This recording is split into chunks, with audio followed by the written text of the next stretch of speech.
ụtụtụ ọmanụ ụmụ ọdịnala Igbo, aka m bụkwa onye nke gị Ogbuefi EZE-ANA Ugochi tubelu oraifite. Abụ m onye isi mgbasa ozi ọdịnala Igbo na Odinana Restoration Prayer Ministry, bụrụkwazi onye isi nchụaja na Ugochi tubelu ọdịnala temple Odinana oraifite na Anambra steeti, ya nakwazi onye mgbasa ozi ọdịnala Igbo. My mission is to help people live better life. N'ụbọchị taa, n'oge awa nke eziokwu, abịa nka mbịa kọwalụ gị eziokwu niile ị kwesịrị ịma gbasara arụsị ya na mmụọ na-apụ apụ nne nwanyị na Ugochi tubelu ọdịnala temple, mmụọ na-eji olu na-eji Igbo, arụsị na-apịawa ndị otu nzuzo azụ, pịawa ndị amoosu azụ. Onye ka anyị na-ekwu maka ya n'oge awa nke eziokwu. Gee ntị ma gee ntị nke ọma bifo nga n'iru isiokwu taa. Ọkwa dị mkpa ịnelecha vidiyo anyị, like subscribe to our YouTube channel ka iwe na-enweta ozi niile anyị na-agbasa n'ọdịnala Igbo kwa ụbọchị kwa ụbọchị. Nke abụọ, ịnelecha vidiyo anyị tụsara ya ndị ọzọ, kọmentị ya na wa YouTube channel. Ị nwere ike iso na onye ga-erite elele na ihe onyinye anyị ga-enye n'ọnwa June mgbe anyị ga-eme Great Festival Ugochi tubelu ọdịnala temple. Nke ọzọ, ịnelecha atụsara ya ndị ọzọ na ihe ọma mere ofu onye ama ezu. Taa bụ 6th of February ka anyị bidoro aja nke ọnwa February anyị na-achụ for 14 days.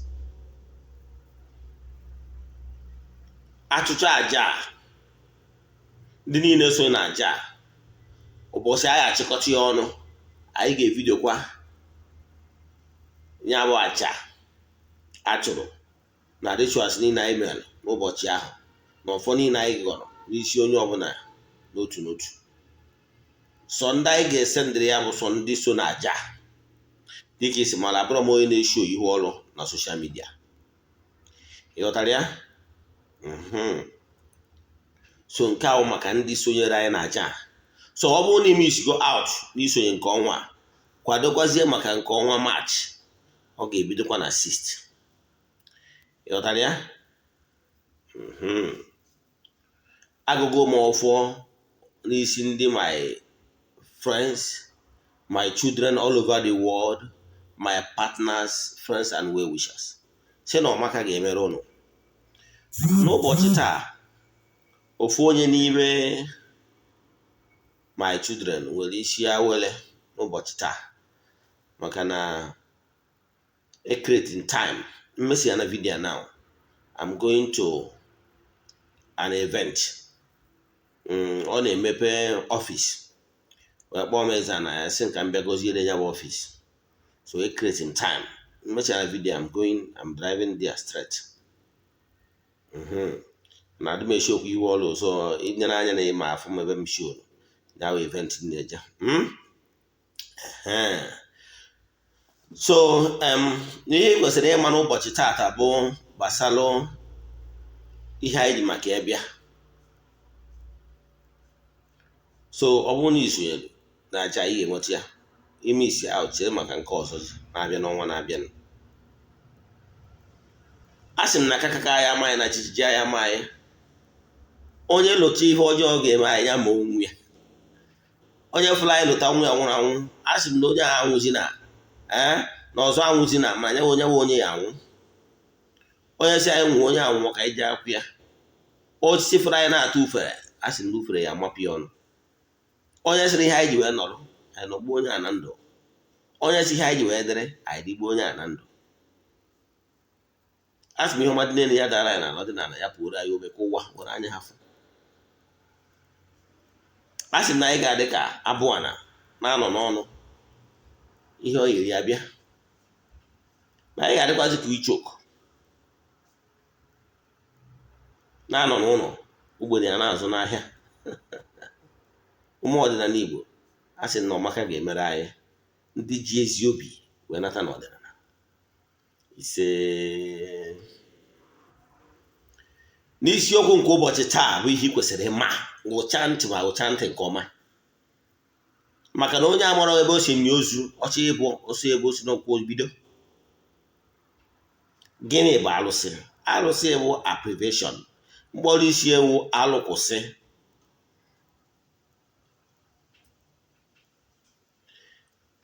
Ndị a bụ anjelu nke Chukwu akpọtụrụ ka ọ bịanye aka wee kwụsị mpụ na ọtọnọ dị iche iche na ihe ọbụla adị aganye n'anya ya.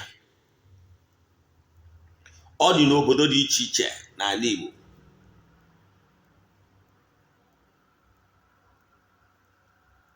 Is an entity of power. Ọtụtụ ebe akpọtụrụ mmụọ na akpọtuo ha, ma ndị na-arụ ọrụ in productive this passive nature, ndị na-arụ ọrụ n'ụdị nwoke na ndị na-arụ ọrụ n'ụdị nwaanyị ka a na-akpọtu. Onye abatara na ije n'okwu mmụọ dị iche iche, ihe afụ nwere ike ịfụ udo bụ nwoke, nwere ike ịfụ Amadioha ma ọ bụ Ọlasị, ndị a niile nwoke. Nwekwara ike ịfụ nne ogwugwu, o nweziri ike etizie ogwugwu ihe ọzọ. Nwere ike ịfụ ngene, ekwu na ngene ma na ngene nwaanyị, ekwu ogwugwu ma na ogwugwu nwaanyị, ịghọtara ya, and so on and so forth. So mmụọ nọ na be nna gị jee mmanụ n'ọwụ nwoke na nwaanyị. However, etu a ka ọ dịkwa na mmiri, echefukwana na mmiri nwekwara oke na nwunye, ịghọtara ya. Ka m nwere obodo m Oraifite maatụ, mmiri a na-akpọ mmiri eze na-ebi okwu, ọ nwoke. Mmiri a na-akpọ ekulo nwaanyị. Enwere ike ịnụbara ụdị ha mbụ. Yes, mmiri nwere ihe kpatara ya wụ the upper entity bidia mmiri wụ ihe determined ma ọ nwoke ma ọ nwaanyị, ịghọtara ya. Then abịaje na okwu mmụọ. O nwere ụfọdụ okwu mmụọ ya bịa na be nna m nke dị na my clan ya bụ na mbụ the eldest man manụ m efie. That one bụ Ọlasị nwoke, mana nwunye ya nọzi bụ ogwugwu.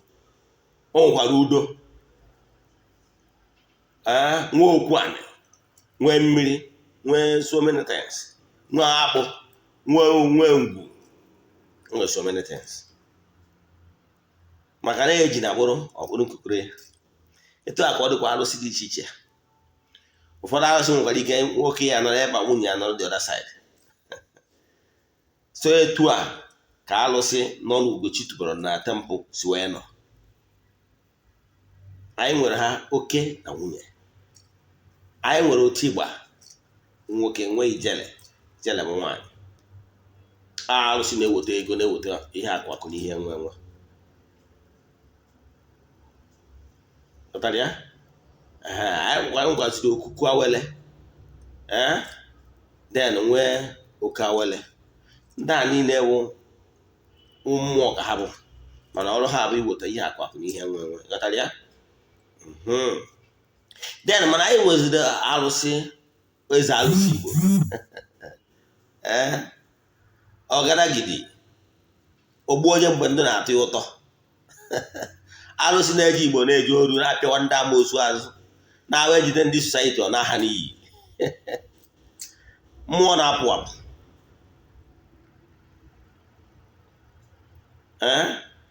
Alụsị oke mmụọ ama ejide egwu. Nne ogwugwu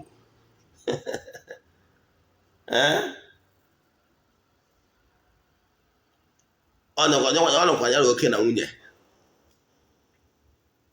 Maka ndị dịgoro familiar with Ugochi tubelu na temple. Nne ogwugwu ya ewu ihe afịa, mana okie bụ nchagbu. Chọrọ ịkpọ aha na-akpọ iyi eji na nchagbu. Iyi eji na nchagbu arụsị na-ejide ndị amoosu n'aha n'iyi, jide ndị otu nzuzo mee ha taatị. So ọ bụrụ na ịbụ onye ndị amoosu na-achụ, ma ọ na-ebi na ya dị, asị gị na onye biene na landlord nọ onye ọkọt, ma na landlord ebi na ya dị agha aga n'ihu. Ọ bụrụ maka onye bịara na tempụl a bịa kụọ mbamba, nke bụ eziokwu ka m na-agwa gị. Ọnwụ ụdị ya dị ịgba dị etu a, asị na onye bi ya dị aga n'ihu. Ọ bụrụ maka onye kụrụ mbamba na tempụl a ka ọ na mmadụ n'iyi, ndị ajọ mmadụ kwa na ndị otu nzuzo na ndị amoosu ha na mmụọ ndị ọzọ adị ama aka n'ihe gbasara ịpịari ndị ajọ mmadụ, ndị ogbuara ọbara, ndị iwe dị n'obi ama Odineze. Anya ka ya bụ arụsị na-achụ maka ndị dịgo familia to Ugochi tubelu na tempụl.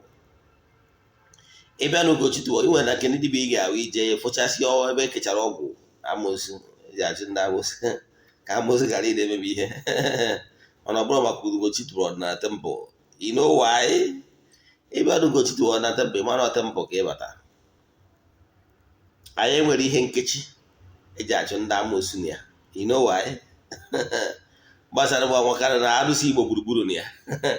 Yes, arụsị ka eji achụ ndị amoosu. Yes, and onye ọbụla anyị na-arụrụ ọrụ arụsị ka anyị ji achụ ndị amoosu. Ghọtara ya? Nnukwu arụsị na mmụọ na-eji obodo oyibo je gbapụ onye nọ na nka. Yes, so oke mmụọ ka ọ bụ ya ka m bịara ịkụwa taa. Ya bụ arụsị a na-akụ mbamba, ọnya bụ arụsị ka anyị ga-eselebrate na June. Ya na arụsị ndị ọzọ nọ na tempụl, maka na ha bụ ofu na-alụkọ ọrụ. Ọha niile bụ ezumezu mmụọ, ndị njere nke Chukwu, ndị na-eje ozi na Ugochi tubelu na tempụl. O ruo nke onye ma eme akpọ ya jebe. Ọ bụrụ bute ihe akụ ihe enwenwe nke bụ nke gị, mmadụ anyị akwụchi ụzọ, onye amoosu ama akwụchi ụzọ, onye otu nzuzo ibi na ya dị ama akwụchi ụzọ, mmadụ ama ewu oke gị. Maka onye atara ya arụsị na-apịawa ndị amoosu ọzọ, apịa egwugwu ọcha n'ụzọ. Mmụọ ndị na-ebute ego, na-ebute ihe ọma dị iche iche, ebute ihe ọma nwoke butere gị. Ghọtara ya? So gịnị bụ arụsị? Ka nkọwa ihe bụ arụsị. Akụwara ụbọchị nkụwa bụ ngwụrụ ụbọchị nye lekchọ ihe gbasara arụsị. Ụfọdụ ndị mmadụ na-eche na arụsị bụ ihe eji mmadụ efiwe. Ọ bụrụ eziokwu. Ihe niile abụ lies ndị Igbo, ndị ụka ọbịa tụrụ wee megide ndị Igbo ka e wee kọtọọ ụmụ mmụọ dị iche iche. So onye na-agwa gị ya amara ihe ọ na-ekwu.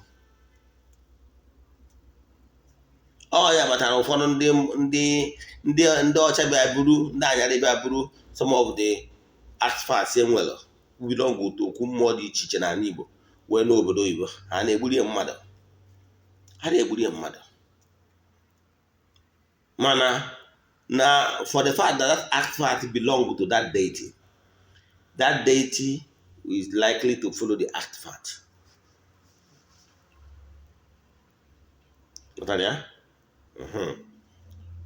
So maka na ịbịa n'okwu mmụọ, ụmụ ihe dịgasị ma ọ bụ mfụrụ asị mkpume, ma ifụrụ asị nzu, ma ọ ifụrụ ihe niile belong to that deity. Anyone iwere mmụọ so. Ghọtara ya? So dị a bụ ndị anjelu nke Chukwu, maka ndị nwelu the gift. Ọ bụrụ mmadụ niile. Anwụ gbasara nkọwara mystics. O nwere ndị bụ mystic in nature, nwee ndị bụ na arụsị na mmụọ so. Ha nwere ụbọchị ndị ya gbagoro afa agbapụta na onwere arụsị so ha. Ịghọtara ya? Etu a ka ọ dị na ọtụtụ mmadụ n'isi ha bụ n'ọnụ. Nwere isi ka ibia. Enwere ndị nwere gift, they can call upon deities to come down. Ndị a ka anyị nsogbu ekwu, ndị a bụ ndị anjelu nke Chukwu na-ejere Chukwu na mmadụ ozi. ka m nwere ihe ịma maatụ. O nwere ndị ụka ya agwa gị na-enwe 9 choirs of angels, any na-abụ cadres of the angel nke Chukwu. Now if you have the power and know how to do it, you can call down an entity of power from any choirs, from any ranks, to come down and install, make an atmosphere conducive for onye bụ mmụọ ịnọ ịgbadata wee biri n'ihe n'etiti ndị mmadụ. And dịka anyị si kọwara gị na nkụzi gboo na each choir nwere thousands of beings, supernatural beings working under any 9 choirs, those categories. You know that? For example, amaara ga-atụ sị gị na n'oge agwara na o nwere archangel Michael na ọ bụ onye isi ndị archangel. That does not mean na enwere ọzọ other archangels. You know that? Na Gabriel bụ onye isi ndị na-afụ maka ije ozi ya Yuria. Does not mean na enwere ozi other thousands of other beings working in the same category with Gabriel. Etu aka ọ dị. So inwe ike ịkpọtuo ebe a, onye ọzọ akpọtukwa ebe ọzọ, mana ihe niile abụ ndị angel nke Chukwu. Mana inwe the power, it can summon them to come. Because one more nọ n'ime gị, who you are. You know why it's possible? Because you already align yourself with forces that, and there's more niile so gịnị ma alụsị so gịnị. O nwere ndị ahụ na-agba afe ha, dotago ha sị gị na o nwere mmụọ so gị. Like yesterday, yes, o nwere ebe njem njem wee ruo wee bata na be ofu onye dibịa alịdị m to ọwụwa afa sị m ọma bụrụ na m bụ dibịa, ọ sị na o nwere mmụọ so gasị m nọ ọwụwa afọ ọzọ sị m ọjụzie obido ụmụ mmụọ niile, ọ bụrụ ụmụ ezumezu mmụọ mụ na ha so alụọ na temple na ọha so ka wee jee ebe njem yọtarịa. So that one apart. Mana ihe m na-achịkọwara gị bụ na ezumezu mmụọ ga na-eso gị na-eji odo na-eji Igbo. So in where the power, you can call them down. Okay, let me paint a picture again, you understand. Ime etu anwa ya ndị ụka ọbịa ndị Roman si wee believe site n'okwu odudo dị asọ na ụkọchukwu na-akpọtu Jizọs ndị ụka ọbịa ka ọ gbadata bịa banye na achịcha akpọzie Blessed Sacrament, akpọtuo ya wee tinye na monsters wee debe na chapel sị na akpọtugo Jizọs na ya, ije ebe ahụ na-agba awụ, jiri ebe a na-ayọ ayọ. Yes, yọtara ọ the same method ka esi wee kpọtuo these entities of powers, ma na-ekere ọrụ eke. Ọ bụrụ mmadụ niile ga-emewu ya, ọ ndị akpọrọ ọrụ for such. Ịghọtara ya? Then ịghọta gị. So onye na-asị gị na-egburu mmadụ bụ giving a dog a bad name in order to hang the dog. Onye ama na-egburu na-eji mmadụ wee hibe alụsị ya kwa aha ndị eji wee hibe. Nobody can prove it. Then however, anụmasị na ọnụ mmadụ niile dịcha pure. Ọ bụ na onwere ebe ọbụla an individual out of sheer wickedness on his own wee decide ya ka o were mma nke ndụ mmadụ jee gbuoro mmụọ, onye a committed atrocity, ihe o metara dị n'isi ya. Onye abata na o nwere ndị anyị na-agba afa mmiri eme nwe onye ya ọbata n'okwu mmụọ dịka aka ji ọfọ na ọ n'obicha alụ ndị asọrị wee nwụọ. Mgbe onye ọzọ ga-abanye ịgba afa n'isi fụ na onye a mere ọtọ nọ. Some of the things ọ lụrụ ihe dị asọ, some of the things o mere ebe a dị sacrilege. Ị mara na ihe a ga-ekwu na ha ga-akpụkwazi alụ niile emekọtara n'ihu stashiran wee sanctify ya for the new person with the right of ịbata. Ịghọtara ya? Ọ dị ka mgbe Abraham kpọrọ nwa ya isi ka ọ gaa chụọrọ Chukwu okike abịa. Ọ sị no, lose that child, don't harm him. Ọ bụrụ m nwa sendịrị, I didn't send you. wee nye ya ebusi wee chụọrọ ya aja. Ịghọtara ya? So ọ dị possible na mmadụ jiri aka tụrụ uche aka, ọ bụrụ Chukwu okike kpọrọ ya, ọ bụ ọkụ mmụọ gwara ya. Mana ịmago na enwere ndị ama ụgha from time immemorial. So take that one off your mind. Na enwere mmadụ egburu wee hibe arụsị, ọ bụrụ eziokwu. Yes. So ọ bụrụ ya. So that is that. Ihe arụsị na-eri bụ animals. Yes. Onye ọbụla jere na-enye sacrifice to mmadụ amara ihe ọ na-eme. Ihe ọ na-eme bụ ọtọnọ. Ọ ihe ọ ya wee mechaa, the successor will still come and kpụọ alụ. Anyị nwa na-akpụ alụ nwa nwere ihe gbasara blood. Human blood can never be used. Ime ihe akpụ alụ. It's all you got with blood. The Almighty Father does not permit you. Any now falsehood they created, they were painted Odinana bad. Eri onye Odinana na sonso. It's bonyo Odinana did a winning mother. Notanya? Ka nkwudewe ebe a. Kama nwere onye abụrụ onye Odinana. Mana ihe o ji gwọta ọgwụ ka o ji alụ dibịa. Ụdị mmadụ a nwunye mmadụ bi ụdị na ya, onwe anyị ọ na-abịara ebe ọ na ụdị na ya. Ọ dị alụ ọrụ, o jiri arụsị alụ. Ka ọ na-alụ dibịa ọgwụ ka o ji alụ. Mmadụ nwere ike ịgwọ ọgwụ si na alụsị, ghọtara ya? Mana mgbe ọ rụziere n'omume, ihe a nwere ike ịgwa gị maka na ịmara aka ndị na aka ebe n'iwe n'orisi. Mana by their fruit you shall know them. Dibịa ọbụla na-edina nwunye mmadụ abụrụ onye ọdịnala. Ọ bụ dibịa nwere nsọ. Ọ dibịa na-eme ọtọrọ, ma ọ bụ dibịa, ma ọ bụ pastọ. Ọ afọ ọsọ ya kpọọ onwe na ọ bụ onye akpọrọ ọrụ, gwa ya na m kwuru na onye na-eme mpụ ka ọ bụ. So nke a ga. Now, gịnị ka ị chọsiri gbasara ekwugo m ihe gbasara arụsị? So arụsị is angel nke Chukwu akpọtụrụ. Nwee ọgbụgba ndụ. Ihe ọ ga na-emere ụmụ mmadụ. Ihe a ga na-emere ụbọchị eji eme remembrance. Ịghọtara ya? Anyị dịligo wute nke a. Then, gbasazie this particular arụsị na-ekwu maka ya. Arụsị ọbụla nwere primary purpose eji bido. Example, in my clan, o nwere arụsị a na-akpọ Isamisa. This Isamisa bụ arụsị emere store. A gwara anyị na all the days during the time of my fathers, na-enwere ọya pụtara n'elu ụwa, especially dị n'ala Igbo mgbe a. Wee bụrụ na ọya awụ ọya ndị mmadụ na-aya ọya dị iche iche, amaghị ihe a na-arịa, amaghị ihe a na-agwọ.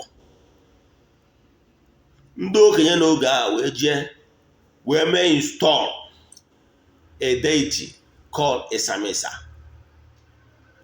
That Isamisa work is not that the siwere ọya etu esi wee COVID-19 si anyụ ndị ọcha anya na etu a ka esi nwee ọya a na-aya mgbe ahụ akpọkwara during the time ihe a mere.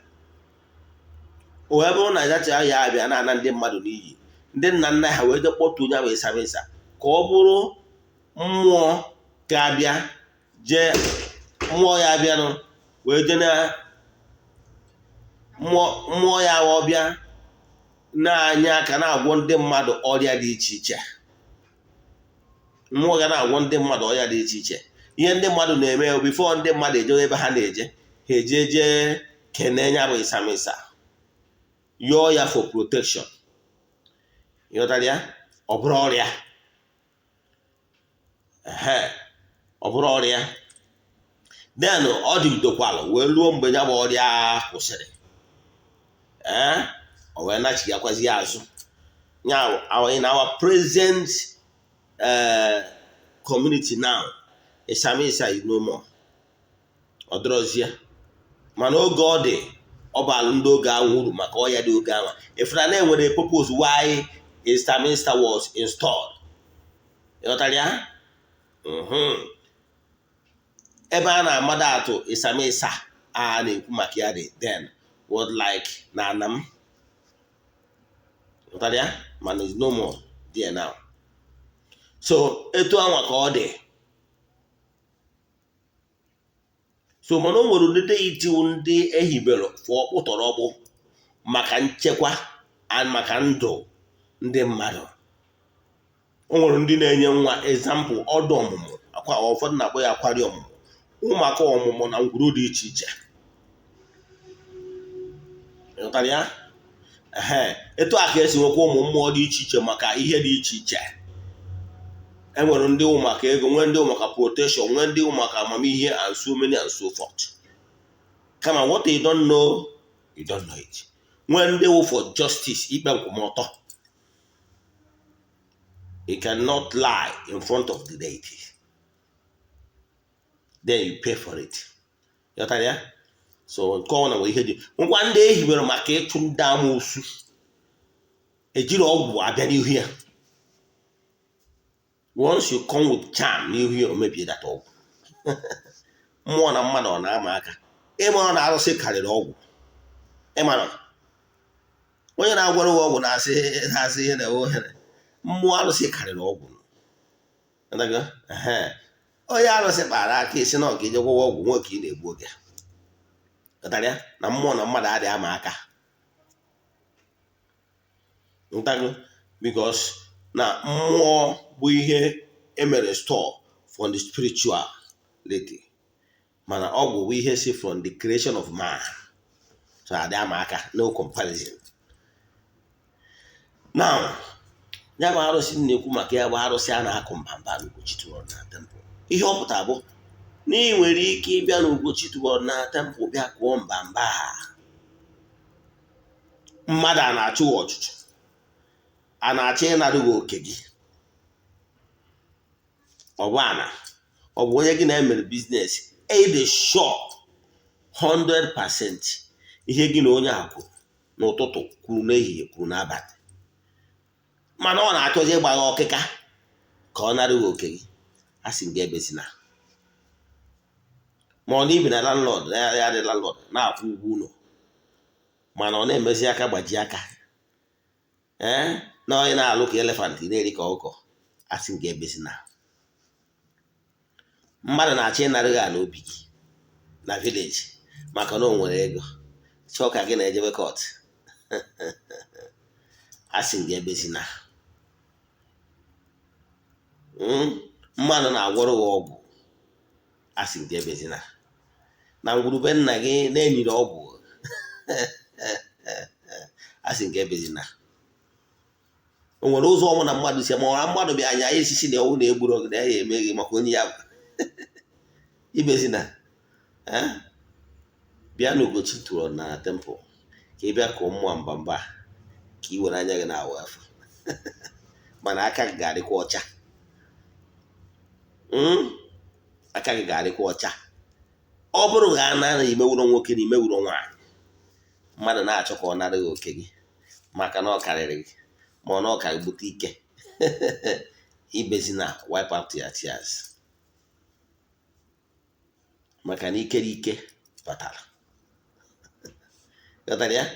Ihe ị ga-eme bụ ma ọ bụ na o nwere ọnọdụ eji asị na onye otu nzuzo na o nwere onye nwana na vileji ụnụ na onye brinta na-etu were ọgwụ gwọtuo onye a mee nka. Ebezina, my brother, my sister. Ma ọ na-etiri ọya n'ahụ, amaghị ihe a na-arịa, amaghị ihe a na-agwọ. Ebezina. N'Ugochi tubelu ọdịnala temple na nke ikpeazụ a anyị butere ike. Gatara ya? Ịbịa, ọ bụrụ na ndị amoosu nọ na ya ada ebe ibi, ma ọ na-emekpa gị ahụ, ma ọ na ị nwere ministrị ịma na ndị amoosu na-akwatu ministrị mmadụ ịmara, ma ọ na ebe igoro ana a na-eniri gị ọgwụ ana n'ọgụ nwa na shọ n'ọgụ nwe. Ebezina. N'Ugochi tụrụ na temple anyị nwere sacramentals maka ọrụ dị iche iche. Onye Hausa ka a sịrị otoro gbaa ọsị ya gbaa ya ka ọfọ n'anya. Anyị nwere ranges for, anyị nwere soap, nchi eji asa ụchụ, nchi eji ewepụ ihe ọjọọ, nchi eji eweta favor. anyị nwere anointing oil, anyị nwere favor powder. Anointing oil eji achụ nda mbuso, anyị nwere favor powder. Anyị nwere mmiri eji asa ụchụ, holy water, mmiri a gọziri agọzi. Ọ ga-abụ iwere iruo iwere ya na-etinye na mmiri eji asa ahụ, ma ọ bụ nke ị ga-efe efe n'ebe niile na suspect n'ochu n'ọtọ n'ọdị. Ma onye ọbụla sị na ya emeghe emechacha nke a na-ewe ebezina, ma mmadụ na-achị nara oge sị na ya egburu, ebezina. Ha arụsị a na-akụ mbamba. Ọ bụrụ na ijiri ego na-agbachara gị afa, ijiri ego iji alụ ọrụ, ma ọ bụ na agbara ọdụ gị afa, mana ị nọ n'ọnọdụ ịkụ ụta, jebe ejebe adị mma na mana adị mma, ọ bụ mmadụ na-eme gị, ọ bụ ihe ọ tụrụ ya bụrụ, bịa na Ugochi tụbọrọ na temple ka ị kọsara mmụọ a, ka ị kọsara ọra mmụọ anyị ji alụ ọrụ. I can tell you na ọ bụrụ na ị believe ihe a na-agwa gị, jiri ezigbo obi. O nwere ndị ọnọdụ ha ka nke njọ, mana taa ha na-enwe aṅụrị. Ihe ị na-ediri ime bụ ị na-edira ije pilgrimage na Rome ma ọ Jerusalem. Create that time to visit the temple. Ọfọ na-aga n'ụbọchị niile, ana na-agwa gị nwa na-ege m ntị, yes gị nwa, bụ na visit the temple na ụkwụ ị ga-eji wee na ga-akarịrị nke iji bịa mma. Bịa na temple ka ikuku arụsị kusa gị, ka ije kpee ekpere, jikwa kpee ekpere na ebe nsọ, new altar. I consecrate na this year, first of January, ka ije kpee ekpere, ka ịzọ ụkwụ na ana nsọ a, jekwazie na temple, jekọsara mmụọ na-apụ apụ, ka ọra mmụọ, ka ikuku ọra mmụọ kusa gị, ka chi dị mmadụ. Ekuzi n'ọta, ị nwere ego mana ichi adago n'ọdịnala na-ịchọ ka chi dị mmadụ, and dị very honest, bịa na Ugochi na temple. Nwanne gị ịchọ ịfụrụ n'anya na-agabiga ọnọdụ dị aṅa, direct ya bịa na Ugochi na temple. I can tell you, you must give testimony. Maka na onwe obodo onye ọbụla bịara na-enyere testimony, unless iji obi aghụghọ. Ekwekwara nkwa ihe emewu. Ị bịa na Ugochi na temple, agbachara gị afọ, ị nwere ego, ma ọ na-achụ ọchụchụ, ọ bụ mmụọ na-achụ, ọ bụ mmadụ na-achụ gị, ọ bụ mmadụ ji hide under mmụọ project ya evil against you, ebezina. Ndị Imo si na ebewona, nwanne asị gị ebewona. Ihe ị ga-eme ewu, ị bịa na temple, ị bịa agwa gị ihe iyi egoro,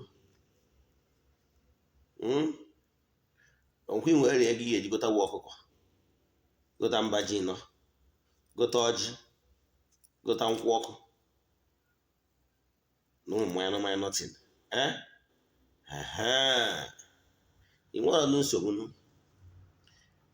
Ịbịa na Ugochi na temple, were ụmụ ihe na nwere ara agba aka nwata eze n'ọnụ, ka ị bịakwute mmụọ na-apụ apụ. Mmụọ wee za na Ugochi na asịrọ gị jem ego, maka na ego arụ my problem. Whatever I want, I get. Ghọtara ya? Yes. So ihe ị ga-eme wụ, ọ bụ ghara na ihe egotawu ji na ọkụkọ na ihe ị ga-eji n'aka na nkwụ na ọjị, ihe dị ebe kọsara mmụọ na-apụ apụ. Bịawa na temple ka gị na ndị anjelu nke Chukwu wee too nzu. Ịbịa na ya bụ ana nsọ, ihe ị ga-eme bụ ijiri ego iji alụ ọrụ, ijiri ego ihe ọbụla bịaba, mana iji ego ihe ejigote ihe ndị anyị bịa akpọje gị, ịgwa m na ị chọrọ ije ka ikuku mmụọ kusa gị, ka ihe ọra mmụọ anyị ihe obi gị ịbịa jiri ya jiri ihe iji wee bịa n'aka kpọrọ gị jee n'ihu mmụọ ihe mmụọ ihe ọbụla ị chọrọ na-akpagbu gị gwa ya na iji ọkụkọ na ji wee bịa n'ihe ndị iji wee bịa kwezie ya nkwa si ya bụ na onye napụtara na ihe mkpagbu a onye napụtara na mkpagbu a onye na-anaghị oke gị ndị na-agbachiri ụzọ na ihe ọbụla akwụkwọ ihe bụ nsogbu ma ọ na-ama osu ma ọ na ndị society na-achụ so na ha ka onye afụ nke tọrọ fada ọ bụrụ na o mechie etu anwa egodocha egboro mmụọ anụ mee saraka ị nabara onwe gị yọọ ihe dị mkpa ihe iji maka ịbịa mezuo ịbịa mezuo nkwa ikwara onye awụsa ga-asị otoro gbaya ọsị ya gbaya ka ịfụ n'anya ibezi na akwa ekuzi na ọta ọ bụrụ na ị nwere ego iji alụ ọrụ gị rụọ ọrụ dị nsọ mana ọ bụrụ na ị nwere ego iji alụ ọrụ bịa gwa mmụọ ihe ị ga-emeri ya ihe ọ bụla ị na-eme wee na-emeta ego ị na-alụ ọrụ bịa ka mmụọ gọzie gị nwe na mgbe m kwụwara gbasara mmụọ a na last year so ndị so m recently nwere ike ha nụbụrụ maka mmụọ na-apụ apụ mmụọ na-esi ebe a jee ebe lụọ onye nọ na nga n'obodo Igbo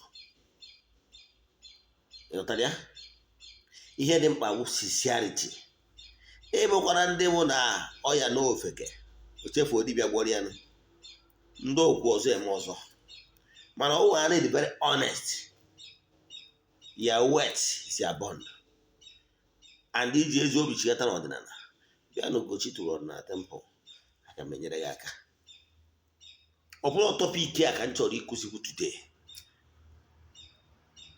mana ọ n'ụtụtụ taa ka a sị mụ jee gwa ndị mmadụ n'ihe m na-akụzi taa na o nwere ndị ọnọdụ ha na-akụ ụta as we speak now nwere mmadụ nọ na-akụ ụta nọ na-ebe akwa na-anara ha oke ha na ha na-alụ ka elefant na-eri ka ọkọ na aka ha ike na-achịkwa gbajie ha aka ịnara ha oke ha maka na ha enweghị mmadụ a sị m gwa gị ebezina gị bụ nwoke na-ebe ya ahụ a sị gị ebezina akụzi n'ọta ebe ọ bụla ị nọ all over Nigeria you can come mana echefukwana mbọsị ọnwụ na ị ga-abịa kpọọ m na fon ka ị buku appointment ụbọchị ya abịa and mara na EZE-ANA na-arụ ọrụ Monday to Saturday, Sunday no work anyị na-alụ ụsọ canceling mana ịlụ ọrụ mmụọ ma ọ ije gbuo anụ no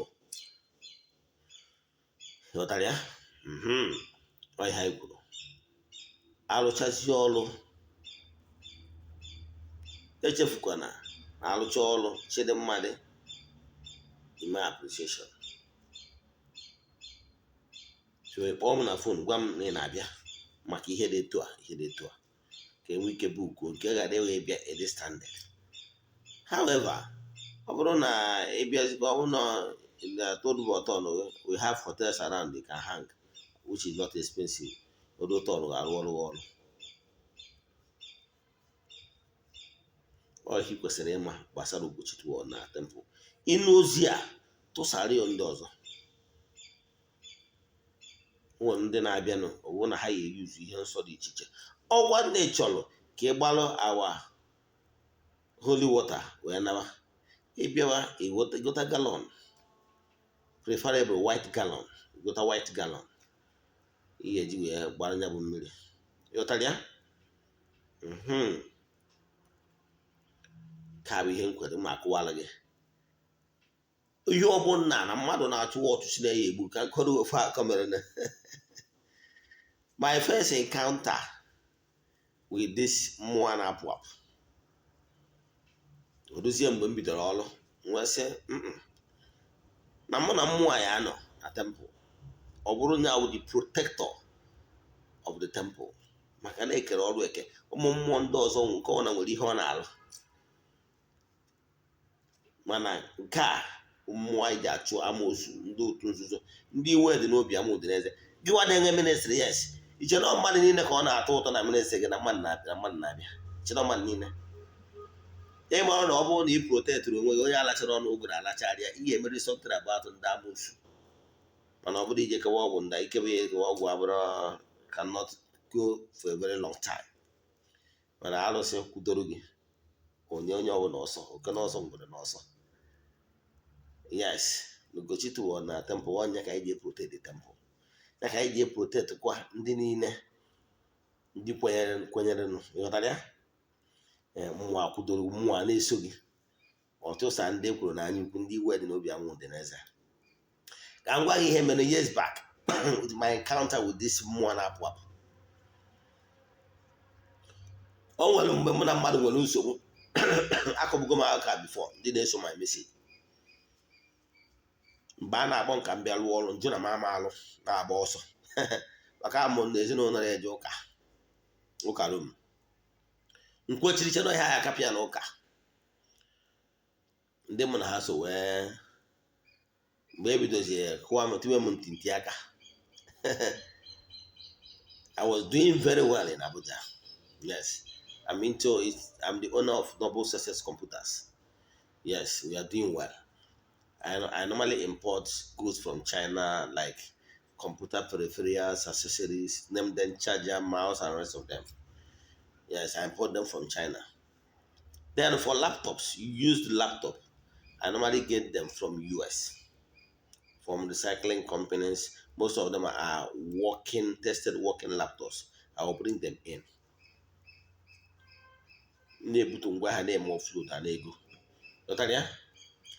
So until when I started having issues with my wife, we couldn't settle. And then we used to have things in common as in company, as in building houses, projects as one unit.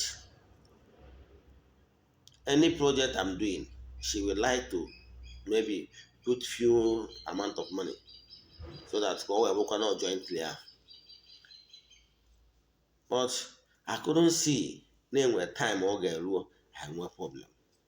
For love I have for my family and my kids, age mafia where made those documents of those lands, those properties in Abuja. So on the one house with the name sign, I should go and start my work. I was feeling reluctant.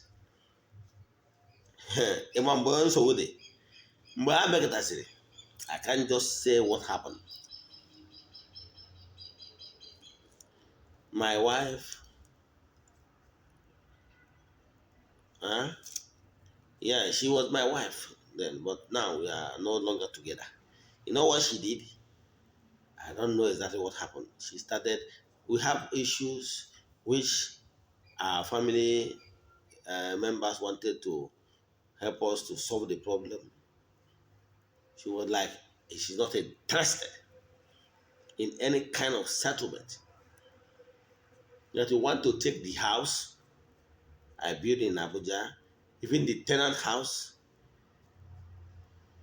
about 2 flats, that you want to take everything. Why do you want to do this? He said she don't even care about me anymore. I want to take everything. That since the marriage have collapsed, she want to take everything. Of course, we did court marriage, yes. We did traditional marriage and court marriage. So, we went. I tried the matter to court. Then, the has a person work carry here and so. I should leave everything and come back and start my work. So, before then, a lot of greedy people have started taking sides. One man I helped so much. Yes, I remember I have given him money many times because he happens to be one of the chief secretary around our area then. Anytime I'm driving, by passing him or passing in front of his prayer house, so-called prayer house, I will give him money to show appreciation. Take this and because he's already mature, a matured man. So, a man I am mgbe mụ na my ex-wife bịa nwee problem ime ihe o mere. This man na-enye ego. He used to speak Yoruba with my wife. Yes, my wife is an Igbo woman. Yes. So obido side barrier to the extent that when we are going to court, she normally come to represent her in every sitting. I called the man and said, "Oh, you. So you are the one behind everything. That other co-landlords normally give me um feedbacks of how you normally visit the house during the odd hours, how you are the one that is using to build, do other things. Huh? So you are the one taking my position." Hmm. And now tell the man that what you are doing, even the clerk of the house asked, "Do you really, two of you know each other?" I say, "Yes, we know each other." And I asked the man if it's true that what you are doing is not good. Since you know these two people, what efforts did you put in to make sure you reconcile these two families? The man couldn't do anything. The man couldn't even try. He didn't even summon for a meeting for one day to make sure we reconcile with my ex-wife. He didn't. He said, "Did you know what the man did?" The man started benefiting, exploiting money from my ex-wife and so many things. Join forces with her to fight me. So I now told the man, "Look, at this Abuja land will judge you." That is outside the court. The court clerk was there. I said, "Abuja land will judge you because of this thing you are doing." The man fled up. She told me, "Do you know me?" I don't want to call his name. Yes. I call his name. I said, "Do I know him? Don't I fear face? Don't I hear stories of what he can do?" He started threatening me. He said he gave me 7 days. When he said this, I was not jittery at all because I know clear conscience fears no accusation. That I weep. I said, "This is a man that I once helped many times. Look at what he's paying me back." I had issues with my ex-wife, yes. Instead for him to act as a father, he went to connive with her in order to be enjoying my money together with her. To the extent sometimes the woman even went to work and he will come to the court to represent her. At the stage I was like, "Who are you? You're not even an Igbo man. You don't even relate with her. What is your issue?" Okay, is it because you are the one that is doing all this useless juju? Huh? But I know why my people permitted me to experience it because I refused to do my work. So they used the woman to piawa mazu. So my people said, "EZE-ANA, leave Abuja, go back to village, go and start your work." I said, "No, how can I leave everything I have labored for years? How can I leave my family? How can I leave my house? How can I leave my car? How can I leave everything?" They go back to work. That whatever you lost then will be replaced in multiple fold. I hate the advice. I listened and I trusted the beings working with me. I said, "Hands up," I accepted. During all these years of battling, I returned back to Odinana. But I have not started my work. They now said, "Look, time for you to leave Abuja to go back to Oraifite and start this work. There is a lot of work you are supposed to do. I said, I have surrendered. That's how I came back to my root. And believe in me, all I lost in Abuja, they have replaced them in multiple fold. At times, sometimes the one they will be giving me things, I will be scared. That is it me that I have all this? They told me, we told you, come back to your work. Whatever you need will be given to you. And naturally, that we need. Whatever I long for, I get. Why I normally like to use my own story to encourage you that whatever you are passing through, are you passing betrayal from a loved one? Is it somebody you love so much that betrayed you, betrayed their love, betrayed their trust? Wipe your tears. I came today with message of hope. Console yourself. Use my story as a springboard. Use my story as a yardstick. Put my story in one side, put yours in the other side, then compare. Today, I'm smiling. Believe in me. Whatever I ask for, it will be given to me. You know what happened last year? Last year, I told them that I want to take our prestigious also EZE-ANA title. They granted my wish. I started the processes because also EZE-ANA take long processes. Also, if you don't have the money. I concluded it in July last year. I celebrated it. If you go to my YouTube video, you can see it. That was July. I tell my Ismail that was July. Immediately after my other title, I told them, look, I want to celebrate my birthday, this last year birthday, December 1, in a duplex. Check from July to December 1. It's not amazing. I started it. They said, okay, we do it. I told them that December 1, I want to celebrate my Ofala also. 2, I want to do my birthday. 3, I want to open a brand new house. The new living house of EZE-ANA Ugochi. Go to my YouTube channel, you will see the house.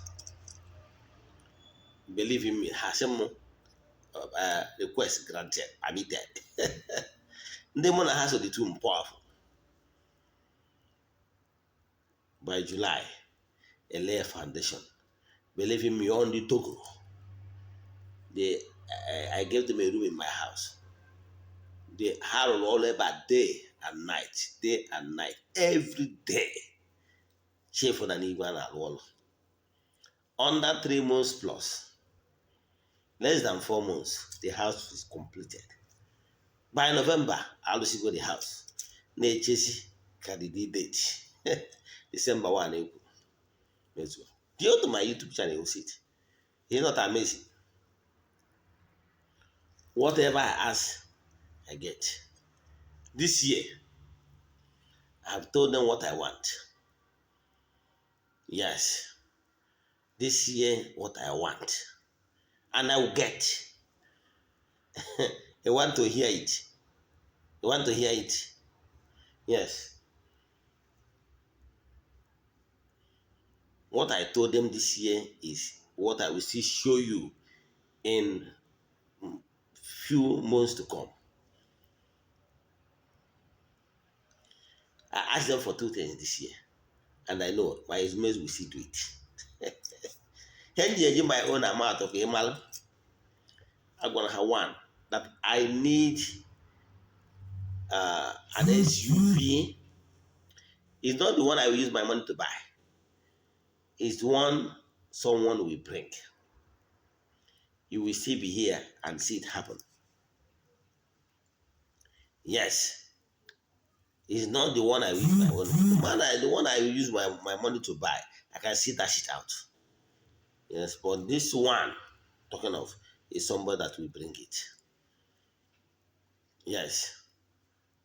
You know, the second thing, I told them that the second thing is that I want to have a functional company running this year.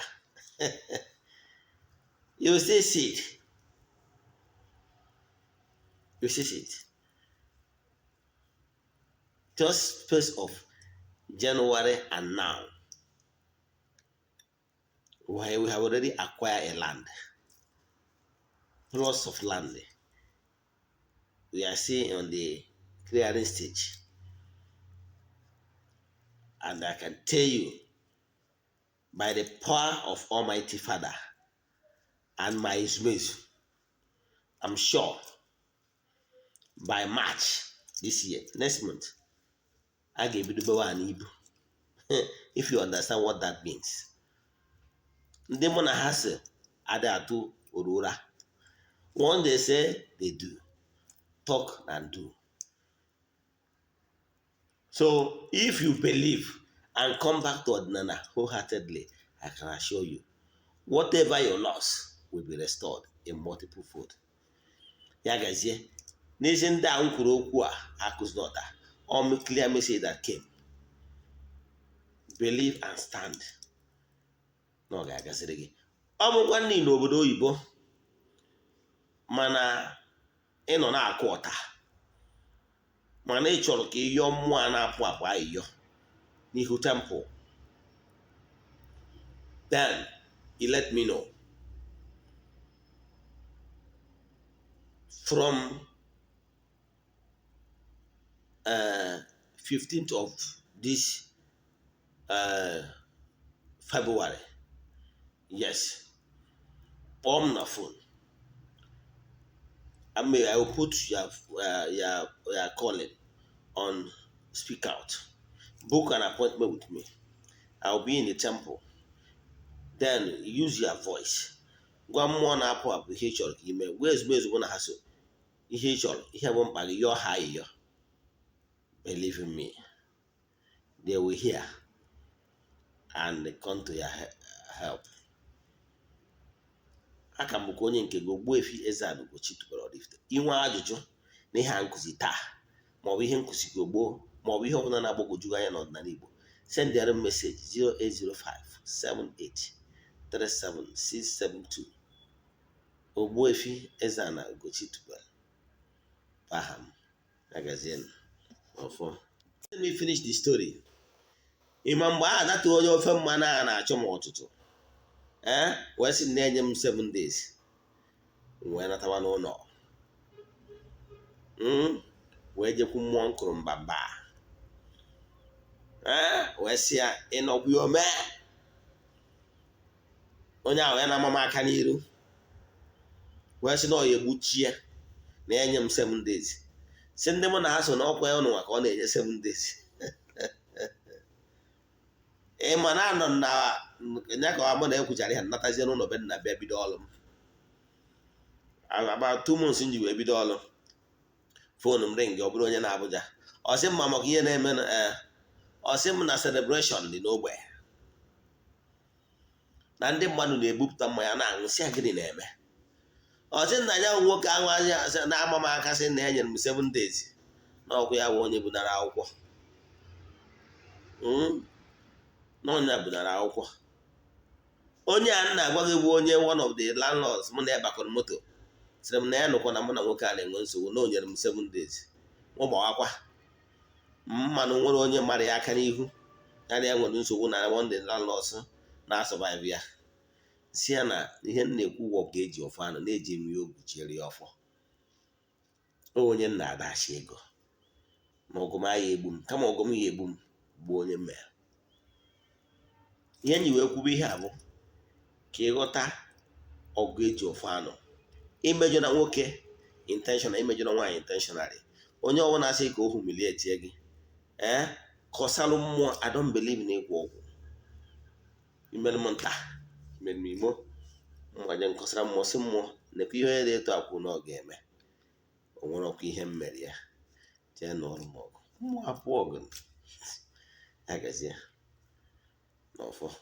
Ịnụcha meseji ya jee na my YouTube channel, ịnụcha ya kesara ya ndị ọzọ.